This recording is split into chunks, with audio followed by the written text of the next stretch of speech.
Let's look again at a language production growth curve chart for toddlers. The x-axis is the age of children, and the y-axis represents how many words children produce. Each gray dot is a child's data. When you look at this chart closely, what do you notice? Did you notice the individual differences within each age? For example, look at the spread of dots for age 24 months.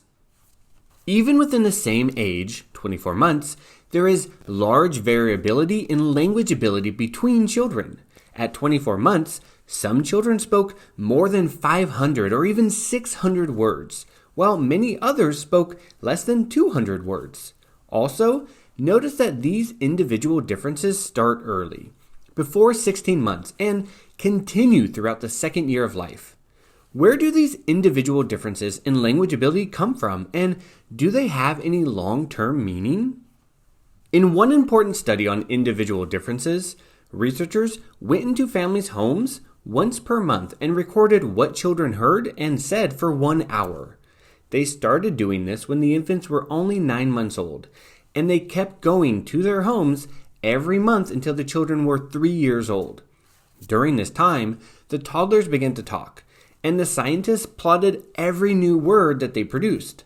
They also wrote down all the words and sentences that parents said to their children.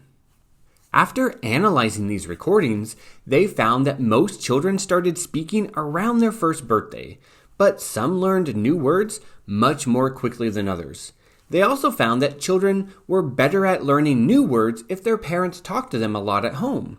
Children who heard lots of language, more words, more different words, more questions, more encouraging words, and more words that described things, had bigger vocabularies than children who did not hear as much language. One important finding from this study was that children heard more language if they were from families with more money. Children from families with very little money did not hear as much language at home. This relationship between family socioeconomic status, SES, and the amount of words spoken to the child has become known as the word gap. Hart and Risley estimated that there is a 30 million word gap. Children from families of higher SES families are exposed to 30 million more words by age 3 than children from families with a low SES.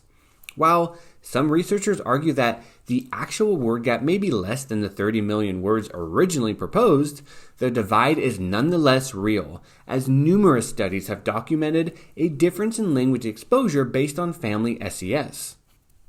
Parents from low SES families produce language input characterized by less varied vocabulary, less complex syntax, and more directive speech than higher SES parents in a variety of contexts, such as toy play, mealtime, and shared book reading. Parents with less income and education are less likely to read to their children than middle-high income parents and to engage their children in fewer challenging discussions, such as involving inference during reading. Finally, there is evidence that variability in SES is related to the occurrence of additional home language activities, such as oral storytelling and singing. In some, there is ample evidence that children from low SES homes received less varied and complex input, especially through home activities most relevant to support language acquisition. Early individual differences in language ability do have long-term impacts on development. Stronger early language abilities lead to stronger language skills later in childhood.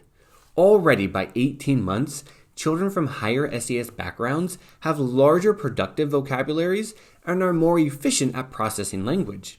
When these same children were followed up 6 months later, those with larger vocabularies and more efficient processing of language skills at 18 months continued to perform at a higher level. At 2 years of age, children from lower SES backgrounds performed at the same level children from higher SES backgrounds did when they were 18 months old, representing a 6-month performance gap by age 2.